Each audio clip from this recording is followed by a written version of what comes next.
Toyota's LandCruiser is back in the North American market after 3 years.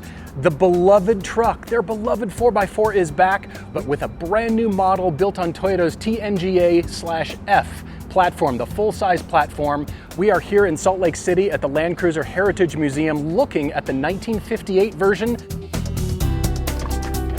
Look at this. When's the last time you saw a car that had cloth seats with manual controls? There's no heating, there's no cooling. Why? Because this is the 1958 version. That means it is the low-end version of the new LandCruiser. It's still going to be over $50,000, but it solves the do I off-road my luxury vehicle, because it's not a luxury vehicle anymore. It is the bang-around old-school LandCruiser.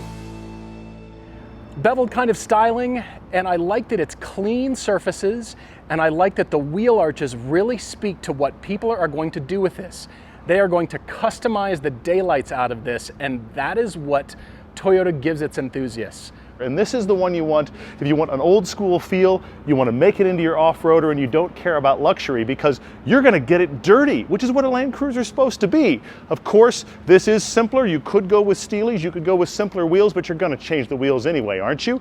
Look at this old style grille. You remember when Toyotas had this grille on the nose of all of their trucks?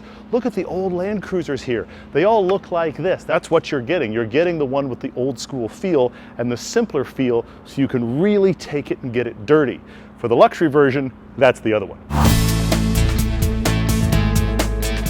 I find it pretty interesting that Toyota has decided to do both variations. They're doing round headlights and they're also doing rectangular headlights because, you know, there's warring factions between the two parties, all the enthusiasts. But the wheel arches are very interesting.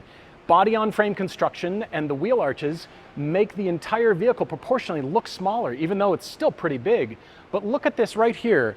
I didn't see this surface development until I saw it in a color. This is very clean, very nice. You'll notice all the beveled kinds of shapes really do relate to the new Tundra, the new Tacoma, and then this shoulder line right here. Does that not say LandCruiser to you? So it looks like a LandCruiser. It feels like any of the versions that you've grown up with and you can relate to, but it still isn't retro, and I'm seeing that more now in a color. So besides the two distinctive trims with the very distinctive front ends, they both maintain this Toyota classic grille here. But of course, this has the rectangular headlights. It also has the leather. It's probably the one that more people are going to buy. It's the more luxurious one that you've come to expect from your LandCruiser, while you also want it to be a 4x4. The big news here, besides the two different stylings though, is actually the drivetrain. Under here, there's no more V8 anymore. That V8 that everybody loved, the naturally aspirated V8, it's gone. All three flavors, the 1958, the LandCruiser, and the LandCruiser First Edition, come with the same engine. No more V8s. Check this out. This is the 2.4-liter turbocharged hybrid engine making 326 horsepower, 465 pound-feet of torque. That's half the engine if you're keeping track. It also has that 48-volt hybrid system involved, which means it has a little bit less horsepower, 326 horsepower, but 465 pound-feet of torque, up from 401. That's a big torque change. However, the vehicle is slightly narrower, at 4 inches narrower. It's about an inch shorter, and the towing capacity has gone down to 6,000 pounds. Is that going to be an issue? Depends on what you're using it for. If you're looking for the big 3-row luxury LandCruiser that you've come to know, the closest you can get in the US is the Lexus LX. This new LandCruiser is like the Prado in other markets. It's a bit smaller and in line with the recently revealed 2024 Lexus GX. But the GX is launching with a non-hybrid V6 offering 349 horsepower and 479 pound-feet of torque, plus an 8,000-pound towing capacity. This 4-cylinder only LandCruiser has the engine we expect in the upcoming Tacoma and a return to more rugged thinking. Excellent news, everyone. The interior style matches the exterior. It's clean and functional. It does look good, but it's not designed to be a high-end luxury SUV. This really feels, even with the leather, it feels like Toyota wants you to take this off-road.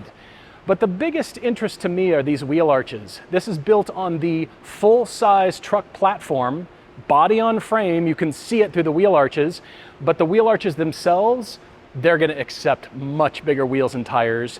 And this says off-roading capability. It also makes the entire vehicle look a lot smaller.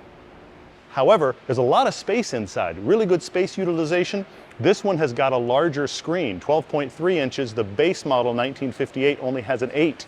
And also, have you seen the hatch? Sequoia struggles with its hatch. This is only a 5-seater, and the hatch is great. But the big news is the stadium seating. Check this out, the back seat. Look, you can see it. The backseat passengers can see now. Little things from Toyota. That is really interesting to discover. This is Toyota taking the LandCruiser heritage and going with something simple. Then you can make it yours and make it off-road, and then you don't have to worry about off-roading your luxury vehicle. They have higher trims for that. But most people are going to wind up in this, let's be honest. While the 1958 is the more affordable, more bang-around version, this is the version you're going to see at Starbucks and all over the place, and not being used as a 4x4, but it does have that LandCruiser name, still a little bit of that LandCruiser grill here. So you've got heritage, you've got history, but you've got newness. It's the brand new chassis, brand new engine. It's a 2.4 liter 4-cylinder. 465 pound-feet of torque. It's the torque that matters. That is where you want it. The old V8 had 401 pound-feet of torque. And I don't think any Toyota enthusiasts are going to be sad when they get a lot better fuel economy on this one. I mean, LandCruiser is almost a cult among enthusiasts who know, but full-time four-wheel drive, and I like that it kind of pays homage without being retro. So it feels fresh and new, and I do love the round headlights, but it does pay homage. It does kind of bring all the enthusiasts back into the fold. But the powertrain really is the big news here.